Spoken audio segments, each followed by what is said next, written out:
Besides learning new licks and guitar modes, there are other ways to make the ones you already know sound different. It's not about how you play your licks or scales, but mainly what is being played behind them.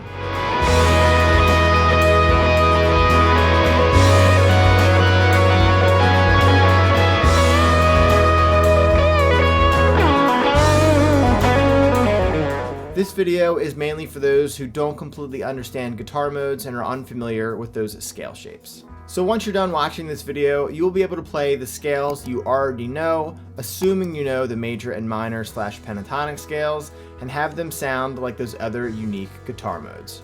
Although it is good to learn new scales, this method is more about how playing certain chords can completely change the sound of a single scale, and I'm going to break that down for you that's easy to understand. I also made up a cheat sheet that will further explain everything I went over in this video in detail, so make sure to download yours down in the description below. So let's jump right in. What I was just playing in the intro was a G sharp minor / pentatonic and a B major pentatonic scale shape over an E major and an E6 sus2 sharp 11th chord. Now that chord sounds a lot more complex than it actually is. All it is just an open E major chord slid up 2 frets. So as I was playing those 2 chords, I was soloing in G sharp minor. But wouldn't the relative minor of E major be C sharp minor, you may ask? Well, technically I'm not actually playing in the key of A major, I'm playing in the key of E Lydian. E Lydian comes from the B major scale, and the relative minor of B major is G sharp minor. E is the 4th note in the B major scale and is a major degree. So if we follow the mode formula, we can determine that the 4th degree in the major scale would be the Lydian mode. Confused? Let me break this down for you. So here are all the notes in the B major scale, which of those notes are major or minor, and the formulas used to figure all of that out. This is the formula that we use to write chord progressions with, but in this case, we're going to go a little bit deeper. If we follow the order of the modes, starting with the major scale, we get this. As you can see, there are major and minor type scales within this major scale. Some of the ones you are probably already familiar with is the Ionian scale, which is the major scale, the Aeolian scale, which is the minor scale, and perhaps even the Dorian scale. Now, since the Lydian mode is a major type scale, we can play an E major chord and solo over that using a G sharp minor scale to give it a Lydian type feel. But to put all of this into perspective, we can play any of the modes in the B major scale over an E major chord, and it will also give it that Lydian feel. Modes are scales derived from a parent scale. All 7 modes have the same exact notes as the parent scale. So the E Lydian has the same notes as the B major scale, the G sharp minor scale, the F sharp Mixolydian, etc. But each of those modes has a different starting note, which changes the tonality of each. That's what I meant when I said you don't have to learn new mode shapes. Once you know one, you technically know them all. It just depends on what chords are being played behind them and making sure that you're targeting certain notes that work well with each mode. Here's an example. So for this example, I'm going to play 2 backing tracks. The first one is just going to be a standard G sharp minor rock type backing track, and I'm going to use the G sharp minor and the B major pentatonic scales to solo over. And then I'm going to play those same scales, but the backing track is going to be the E major chord and that E6 sus2 chord to give it that Lydian type feel.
let's try messing with another mode. The Mixolydian scale is the 5th mode in the B major scale. This mode really stands out in blues playing and when you play dominant 7th chords. In this example, I'm going to play the same G sharp minor scale, but playing an F sharp 7th chord to back it up to see how different it sounds. I'm also going to play some F sharp pentatonic blues back and forth so you can really hear the modal changes.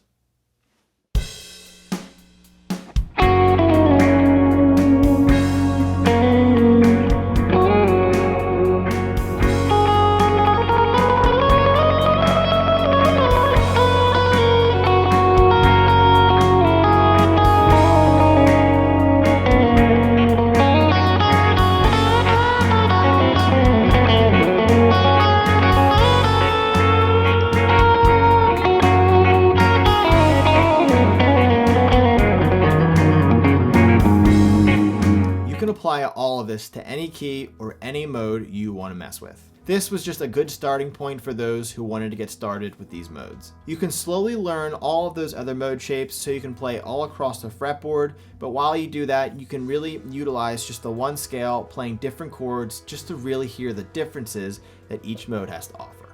If you would like to learn more about music theory and the modes, I teach private lessons, so if you would like to schedule a session, I'll attach that link down in the description below. Also, make sure to download that cheat sheet that further explains everything I went over in this video. Before you click away, make sure to give this video a thumbs up because it would really help support this channel. Thanks for watching, I'll see you guys next week, and remember to keep on playing.